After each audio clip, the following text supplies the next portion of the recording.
لا تنسوا شهداءكم من ضحوا لحياة البلاد. مين؟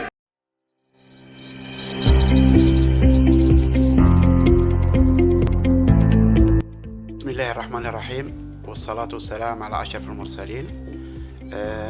أولا نرحب بقناة المنارة تي في لمديرية التربية لولاية جيجل. شكرا جزيلا على هذه الزيارة المباركة. أول ما نبدأ به معكم سيدي مع نبذة تاريخية عن الشهيد دغدغ حسين. الشهيد دغدغ حسين المسمى به مدرستنا هو من مواليد 1928 بني مسلم بلدية العنصر. نشأ في عائلة فقيرة تعيش على الفلاحة التقليدية. تعلم القرآن في جامع المشتى. قضي مرحلة طفولته في مسقط رأسه إلى أن التحق بجيش التحرير الوطني في سنة 1956.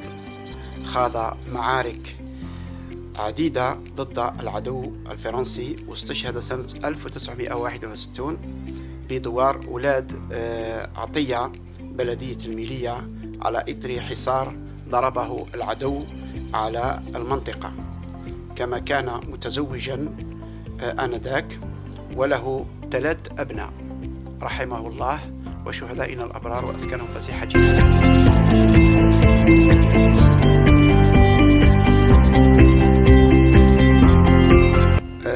مدرسة دغدغ حسين تأسست سنة 1975 ودشنت على يد الرئيس الراحل هواري بومدين رحمه الله سنة 1976 عند تدشين القرية الفلاحية بلغيموز مدغري. تتربع على مساحة قدرها 2585.37 متر مربع. هياكلها تتكون من إدارة مكتب مدير ومكتب أمانة للمشرفات، وبها 12 حجرة للدراسة، واحدة مستغلة لإدارة لمكتب المشرفات. كما تحتوي أيضا على هيكل المطعم ومكتبة. هذه المكتبة هي نفسها الحجرة. بالنسبة للعدد الأساتذة يوجد بمدرستنا 15 أستاذ، بينهم أستاذين للغة الفرنسية وأستاذ اللغة الإنجليزية وأستاذ التربية البدنية و11 أستاذ اللغة العربية. عدد المشرفات بمدرستنا 4. العمال لدينا 8 عمال زائد مسيرة مطعم.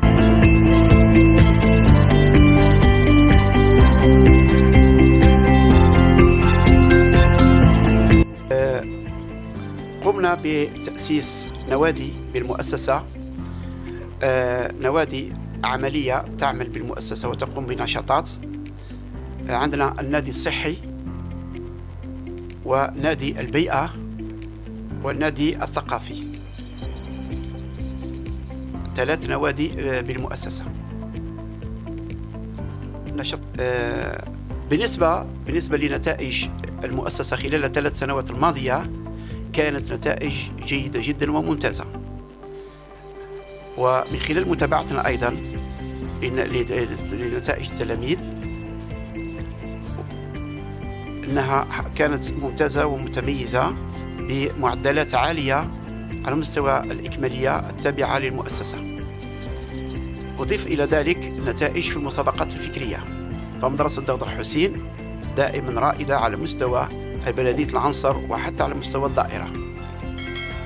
فالحمد لله نحن نعمل من أجل إبنائنا، لأن دولتنا أو الدولة الجزائرية وفرت كل الشروط اللازمة لبناء الإنسان المواطن الصالح الذي يخدم البلاد ويحافظ على سلمها وأمانها.